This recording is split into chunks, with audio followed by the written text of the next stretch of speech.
इस दफा भी वैसा ही हुआ है, लेकिन मैंने पूरे बारामती में सब लोगों को मिलने की कोशिश की और मुझे विश्वास है बारामती के लोग इस दफा मुझे अच्छे वोटों से जीत के दे देंगे। बारामती में इस बार सिंपैथी गेम हो रहा है, दोनों बाजू से ऐसे एलिगेशंस हो रहे हैं। मैंने क्या सिंपैथी गेम किया? दोनों बाजू में एक दो बाजू मेरी है, तो मैंने कहा कि यार मैं मेरा लास्ट का स्पीच आपने देखा होगा, जिसको हम समारोह की सभा बोलते हैं, लास्ट सभा जो हमारे यहाँ होती है, तो मैंने जो 5 साल में काम किया है, आगे जो मैं बारामती के लिए करना चाहता हूँ, आगे जो महाराष्ट्र के लिए मैं करना चाहता हूँ, क्या हमारा विजन है, क्या हमारा मैनिफेस्टो है, वो सब बताने की कोशिश पूरे महाराष्ट्र में भी मैंने की है। जहाँ हमारे कैंडिडेट महायुति के थे वहाँ जाके, और मेरे बारामती में भी मैंने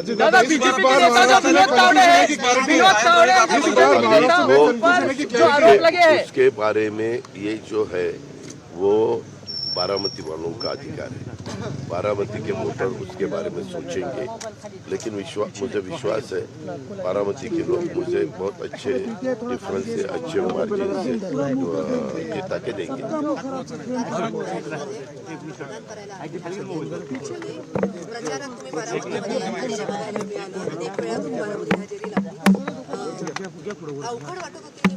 अवघड नव्हती।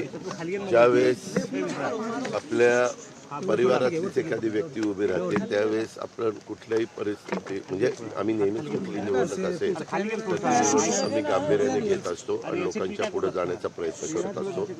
मला ही निवडणूक विकासावर न्यायची होती, मला ही निवडणूक सकारात्मक दृष्ट्या कुणावरही टीका टिप्पणी न करता लढायची होती। त्याच्यामुळे मी आणि आमचे जे काही समर्थक होते, माझे प्रचार करणारे सहकारी होते, त्यांनी पण हीच भूमिका घेतली। तुम्ही बघितलं असेल आमच्या बहिणींनी दिलेली बाईट किंवा माझ्या मुलांनी दिलेली बाईट किंवा इतर माझ्या जीवाभावाच्या कार्यकर्त्यांनी दिलेली बाईट, महायुतीच्या माझ्या सहकाऱ्यांनी दिलेल्या बाईट, कुठल्याही बाईटमध्ये असं काहीतरी वेगळा एक नवीन इश्यू निर्माण होईल अशा प्रकारची कुठलीही गोष्ट आम्ही होऊन द्यायची नाही असं ठरवलेलं होतं। अजून आता आज संध्याकाळी 6 पर्यंत वोटिंग आहे, ती खबरदारी घेऊ। निवडणूक आचारसंहितेचं तंतोतंत पालन कसं आम्हाला लोकांच्याकडनं होईल याबद्दलची पण काळजी आम्ही घेणार आहोत।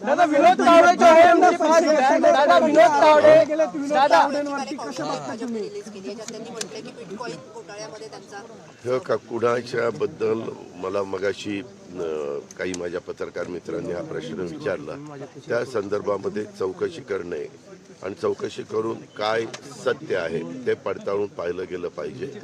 पण मी आता येताना टीव्ही बघत होता, त्याच्यामध्ये जे दोन आवाज आहेत, मी आपल्याला सांगतो की मी नाना नवल्यांना पण नाना पटोलेंना पण अनेक वर्ष ओळखतो।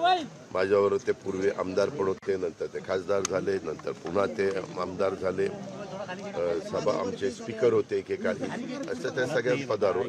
त्याच्यावर त्यांचा आवाज मला चांगला माहिती आहे। अर्थात मी आवाजाच्या बद्दलचा अगदी करेक्ट सांगणार अशातला भाग नाही। आवाज काढणारे लोक देखील। तो देखिए, अजीत पवार को आप सुन रहे थे। तमाम नेताओं की ओर से लगातार वोट अपील की जा रही है, अपनी अपनी बात भी रखी जा रही है।